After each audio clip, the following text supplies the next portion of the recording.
for being with us as we move from Turkey to Saudi Arabia. This is Democracy Now!, democracynow.org, The War and Peace Report. I'm Amy Goodman. The Obama administration's finally declassified 28 pages from the September 11th report detailing possible ties between the Saudi government and the 9/11 attacks. The report states, quote, prior to September 11th, the FBI apparently did not focus investigative resources on Saudi nationals in the United States due to Saudi Arabia's status as an American ally. 15 of the 19 men who hijacked planes on 9/11 were from Saudi Arabia. Speaking Friday, White House Press Secretary Josh Earnest downplayed the importance of the declassified document. And the conclusion of the 9/11 Commission is, or was, as they wrote, they found, quote, no evidence that the Saudi government as an institution or senior Saudi officials individually funded al-Qaeda. And the 9/11 Commission was able to draw on the information that's been declassified today as they wrote their report. They were able to do follow-up interviews and to further investigate those leads. Those leads didn't really turn up anything as it relates to specific evidence about the Saudi government as an institution or senior Saudi officials individually funding al-Qaeda.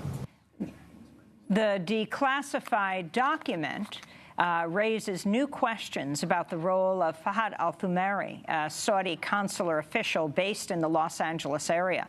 Al-Thumairy personally helped two of the hijackers after they arrived in Los Angeles in early 2000. The document also reveals details about an incident in 1999 when a flight from Phoenix to Washington, D.C. was forced to make an emergency landing after a Saudi man attempted to enter the cockpit twice. Despite these findings, Josh Earnest said the report found no links between the Saudis and al-Qaeda.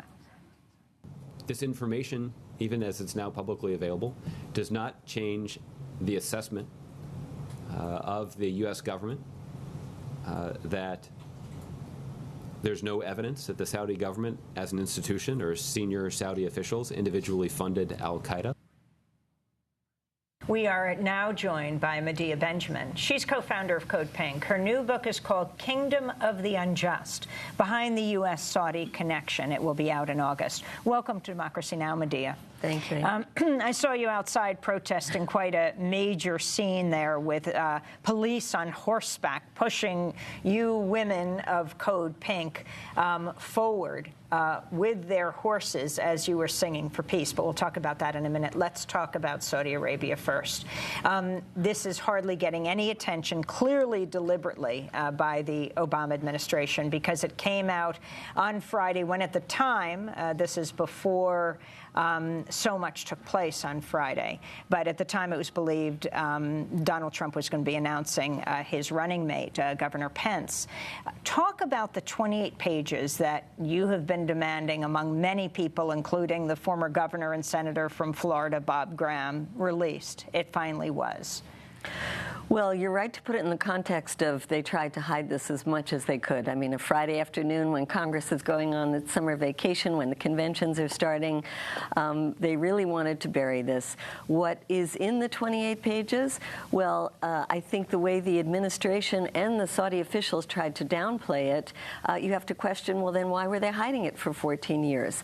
What we see in the 28 pages is 10 different Saudi individuals who are named and details about their connections to the Saudi government and their connections to helping the hijackers. This is mostly, Amy, the ones that were living in San Diego. 2/3 of the hijackers, though, were living in Florida. We don't have any information that's released about them, and there's, according to Bob Graham, 8,000 pages of documents that he and others are still trying to get released. You talked about the dry run. That was in 1999. It was actually two Saudis that were on their way to a party at the Saudi embassy with tickets paid for by the Saudi government that tried to get into the cockpit twice with an emergency landing, and then the FBI decided not to further investigate it. You mentioned Thumairy. Thumairy was allowed to go back to Saudi Arabia. When he was interviewed again in Riyadh in 2004, he denied that he had any contact with the hijackers despite being presented with phone records.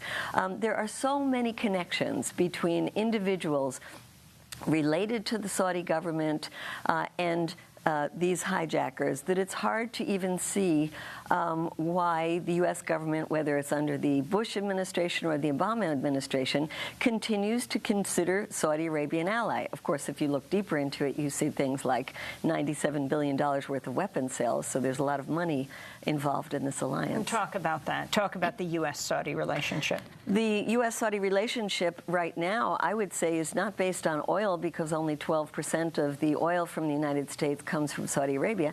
It's based on weapons sales. It's the largest purchaser by far of U.S. weapons, $97 billion worth now in the works. Under the Obama administration, the largest sales of weapons to any country ever in the history of the United States going to Saudi Arabia. Saudi Arabia using those weapons to commit war crimes in Yemen with not only U.S. weapons, but the logistical support of the United States. And Saudi Arabia, let's remember, is the country that is spreading extremism throughout the world. It is a country that is based on the most intolerant form of Islam, Wahhabism, and it has been using billions of dollars of petrodollars to spread that extremism all over the world. So it is quite extraordinary. I want to turn to the Saudi Foreign Minister, al-Jubeir, speaking after the 28 pages were released on Friday. The CIA director, the director of national intelligence, came out and said that there is no involvement of the Saudi government or Saudi officials in the events of 9/11. The Senate Intelligence Committee did its own investigation, came to the same conclusion, and so the matter is now finished. There you have the Saudi Foreign Minister, your response to what he's saying, that this proves that there isn't a connection. I think it's insane. I think the Saudi government employs 8 different lobby groups in the United States. The foreign minister came to the U.S. when this was being released. They had a full court press out to get the mainstream press to downplay this. I think the only thing I saw was the New York Times that actually said it was far more substantial document than the Saudi and the American officials tried to indicate. But for most of the press, they either didn't even cover this or they covered it the way the U.S. government and the Saudi government wanted it to be covered, not the way the 9/11 families or people like Senator Graham himself wanted to. Well, let me ask you this. You're here protesting at the Republican convention. We'll talk about that in a minute. I saw you last night out on the streets. But it's Donald Trump who has called out the Saudi regime.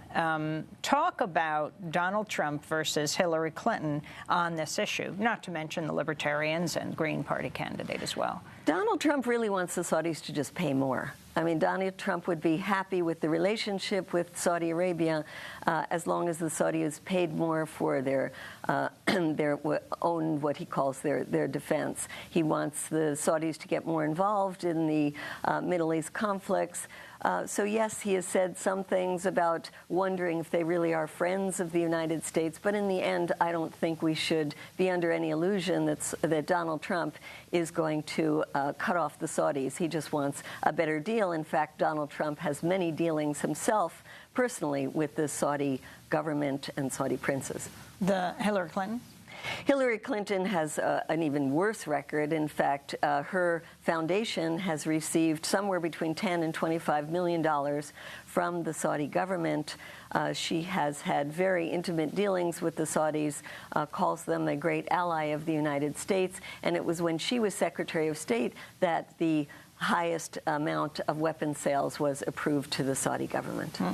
And why you're here in Cleveland, Medea Benjamin? I'm here because I'm protesting both Donald Trump, the RNC, and I'll be protesting Hillary Clinton at the DNC. I think we have a terrible choice of presidential candidates, and we have a system that is so corrupt.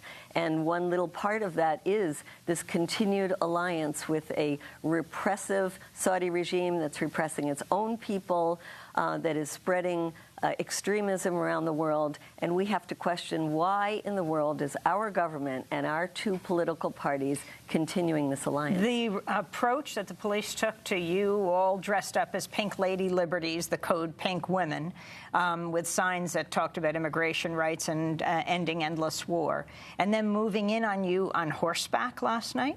Quite extraordinary. I mean, we very consciously tried to look very welcoming and warm. In fact, we were welcoming the people who were coming to the convention, but we were saying, let's stop the hatred, let's open our arms to people who are fleeing oppression, whether it's from Syria or people fleeing from Latin America, and the response of the police was overwhelming and ridiculous.